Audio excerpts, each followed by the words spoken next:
No agent can predict Dubai off-plan apartment prices. Here's why. I wrote this before the Iran attacks and I've had to tweak it.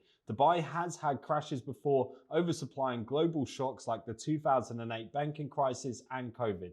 Nobody knows how the Iran situation will play out, but what we can measure is supply coming. Off-plan takes roughly 3 years to complete. That's how we measure what's coming. If we look at ready apartment transactions over the last 3 years, we had 37,200 in 2023, 42,924, and just 45,000 in 25. On average, the annual growth is just 10% a year, and that's mostly end users buying to live in. Compare that with the off-plan market. In 23, there was 54,700.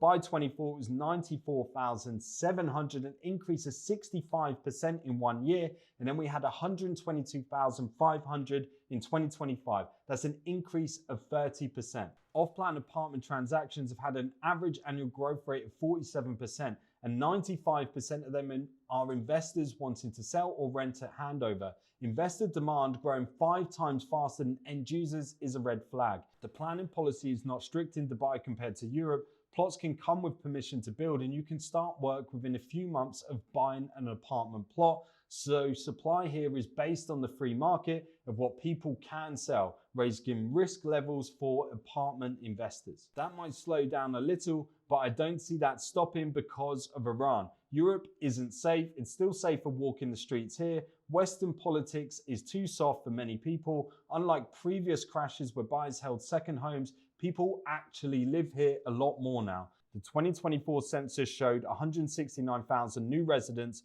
Those workers include hotel workers, drivers, and service staff in shared accommodation, plus people holding residency for tax who don't live here. 169,000 a year doesn't fill 122,500 off-plan apartments sold in just 1 year. The attacks will likely slow some younger Europeans moving here because their mums made the assessment of the UAE from exaggerated news back home.